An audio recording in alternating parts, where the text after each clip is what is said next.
रब्बिल आलमीन वल आक़िबतु लिल मुत्तक़ीन वस्सलातु वस्सलामु अला सय्यिदिल अंबिया'i वल मुरसलीन अम्मा बाद अऊज़ु बिल्लाहि मिनश शैतानिर रजीम बिस्मिल्लाहिर रहमानिर रहीम वलौ अन्नहुम इज़्ज़लमू अनफुसहुम जाअूका फस्तग़फिरुल्लाह वस्तग़फ़र लहुमुर रसूल लवजदुल्लाह तव्वाबन रहीमा। क़ाल अल्लाहु तआला या अय्युहल्लज़ीना आमनू ला तर्फ़ऊ अस्वातकुम अल्लाह तबारक व तआला कभी हमारा एहसान अज़ीम है कि जो ज़िंदगी भर की तमन्ना थी अल्हम्दुलिल्लाह जो लोग पहले आ चुके हैं उनकी याद ताज़ा हो रही और जो लोग पहली बार मदीने में कदम रखे हैं कसम खुदा की आपकी ज़िंदगी के ये गोल्डन चांस और सबसे कीमती दिन, ऐसी ज़िंदगी में खुशी के दिन कभी ना आए थे, आएंगे इंशाअल्लाह। क्यों? अल्लाह ताला बार बार नसीब करेगा इंशाअल्लाह, बार बार आएंगे।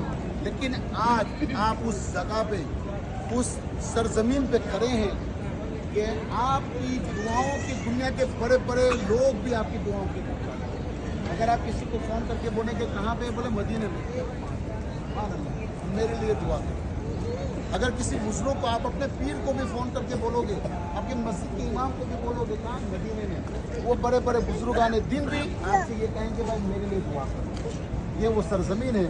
अल्लाह तबारक व तआला कुरान में फरमाता है कि मोमिनो जब तुम अपनी जानों पर जुल्म कर बैठो, यानी कोई गुनाह कर बैठो, तो मेरे हबीब की बारगाह में हाजिर हो जाओ।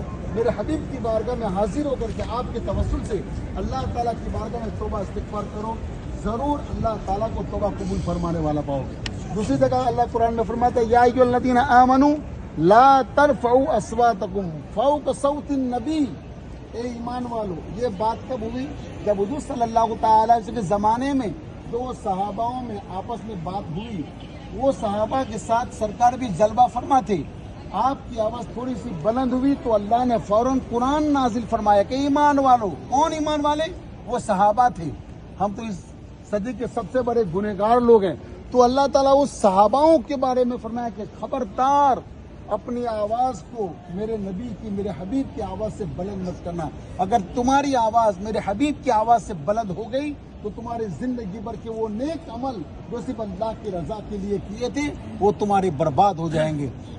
मक्कातुल मुकर्रमा में फ़र्ज नमाज के बाद अफजल इबादत खाने काबा का तवाफ़ है, और मदीने पाक में फ़र्ज नमाज के बाद अफजल इबादत दुरूद शरीफ है।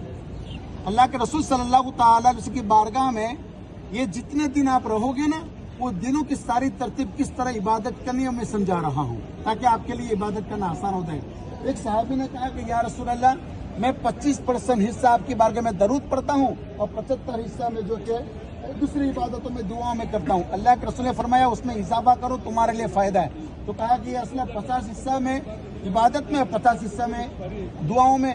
तो कहा कि इसमें और इजाफा करो, तुम्हारे लिए फ़ायदा है। इस तरह करते करते कहा कि या रसूल अगर मैं पूरा हिस्सा दुरूद में गुजार दूं, अल्लाह के रसूल सल्लल्लाहु तआला अलैहि वसल्लम फरमाया ये तुम्हारे लिए बेहतर है। एक बंदा दुआ मांग रहा है और एक बंदा दुरूद पढ़ रहा है। अल्लाह ताला दुआ मांगने से भी ज्यादा दुरूद पढ़ने वाले को अता फरमाता है। और अल्लाह के रसूल सल्लल्लाहु तआला अलैहि वसल्लम का ये हदीस सुन करके आप खुशी से झूम जाएंगे। अल्लाह के रसूल सल्लल्लाहु तआला अलैहि वसल्लम ने फरमाया है कि दुनिया में जो मुझ पे कसरत से दुरूद पढ़ने वाले के लिए दो खुशखबरी है, या उसको जिंदगी में मेरे रोजे की ज़ियारत नसीब होगी, बोले सुभान अल्लाह, या जिंदगी में उसको जीते जी मेरे रोजे की ज़ियारत होगी, या उसके ख्वाब में मेरा दीदार नसीब होगा। तो ये हमारे लिए इतनी खुशी के दिन है कि कसम खुदा की आज महसूस होता है कि हमारा अभी तो गुंबद खिजरा पे नजर भी नहीं पड़ी है ना, अभी तो सिर्फ मदीने में कदम रखा है। कसम खुदा के दिल पे हाथ रख के बोलो, इतने थके हुए आए हो ना, किसी ने आराम किया है? अभी फिलहाल आपको कोई थकावट महसूस होती है? जिंदगी भर के बहुत यानी सताए थे, परेशानी थे, गम थे, बहुत दिलों पे बोझ था। अभी आपको कुछ लग रहा है कि मैंने जिंदगी में इतनी तकलीफ उठाई थी, इतने बोझ मेरे सर पे हैं, इतने गुनाह मेरे सर पे हैं, महसूस हो रहा है? बिल्कुल बदन हल्का लग रहा है ना। ये अल्लाह के रसूल सल्लल्लाहु तआला अलैहि वसल्लम का ये मज़ीद ये दयारे नबी है। आप सरकार दो आलम सल्लल्लाहु तआला अलैहि वसल्लम जब मक्कातुल मुकर्रमा से आपको मक्का में हिजरत करने का हुक्म हुआ, मक्के में आपके ऊपर जुल्म सितम हुआ, अल्लाह ने फरमाया कि मेरे हबीब ये मक्के वाले आपको सता रहे हैं, जाओ मदीने की तरफ चले जाओ, मदीने वाले आपका इंतजार कर रहे हैं। तो सरकार जब मदीने में आए तो इससे पहले इसका नाम था यशरब। क्या नाम? यशरफ, आज हमें बार बार उसको बोलने की इजाजत नहीं है। यशरफ का माने दुखों, मुसीबतों और बलाओं का घर। लेकिन जब हमारे आका तशरीफ लाए तो हमारे आका की कदमों की बरकतों से अल्लाह ने इसे यशरफ से मदीना तैयबा कर दिया।